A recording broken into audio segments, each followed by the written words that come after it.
কি মা, তুমি মাছ এখনো কাটো নাই? মাছ কাটি নাই, কাটবো, কিন্তু এত বড় বড় বাটা মাছ। হ্যাঁ, বাবা, আমি বাজারে গিয়ে দেখলাম, দেখি কি মাছ আছে, তো দেখেও শান্তি। মাছগুলো এত বড় বড় দেখলাম না, ভালো যে কিন্তু আজকে। তুই তো ভুল করছিস, আমরা 4 জন হুম। এইরকম সাইজে 3টা বাটা, কেন আর ছিল না এরকম সাইজে 4টে বাজে বাটা হলো? আরে না, ওজনের ব্যাপার ছিল তো, তো কাজ যাই হোক, করি। অসুবিধা নাই। শোন। সে আমাকে ছোটটা দিও, ছোট দুটো না, দিও না, আমাকে। আমার অত বড় মাছ ভাল লাগে না, মাছগুলো শুধু ডিম আছে। এই 3টে তোরা 3 জনে গোটা খাবি, হুম।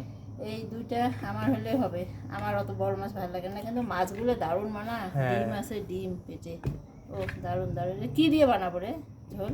তুমি ইয়ে করো, আলু পটল ঝিঙা দিয়ে দেখি পাতলা ঝোল করো। আলু দিয়েও পাতলা ঝোল করা হ্যাঁ, যায়। আলু দিয়ে জিরা বাটা, আলু আদা বাটা দিয়ে। ঝিঙা দিলে একটু টেস্টটা ভালো হয়। বাটা মাছ কিন্তু সর্ষে বাটা দিয়ে ভালো। হ্যাঁ, সর্ষে বাটা গরম না, না, সর্ষে বাটা করবো না, আলু দিয়ে কালো জিরা সম্বাদ দিয়ে যেরকম করে করো, খুব টেস্ট হয় এটা। একদম গঙ্গা জলের মতো বানাবো। হ্যাঁ, গঙ্গা জলের টেস্ট ভালো। পরে গঙ্গা জল পায় বাটা মাছ সাঁতার কাটা শুরু করবে। ঠিক আছে, বানাই, গঙ্গা জল বানাই, বাটা মাছের গঙ্গা যমুনা বানাবো ঠিক আজকে। আছে, চলো। ওটাই করবো। হুম।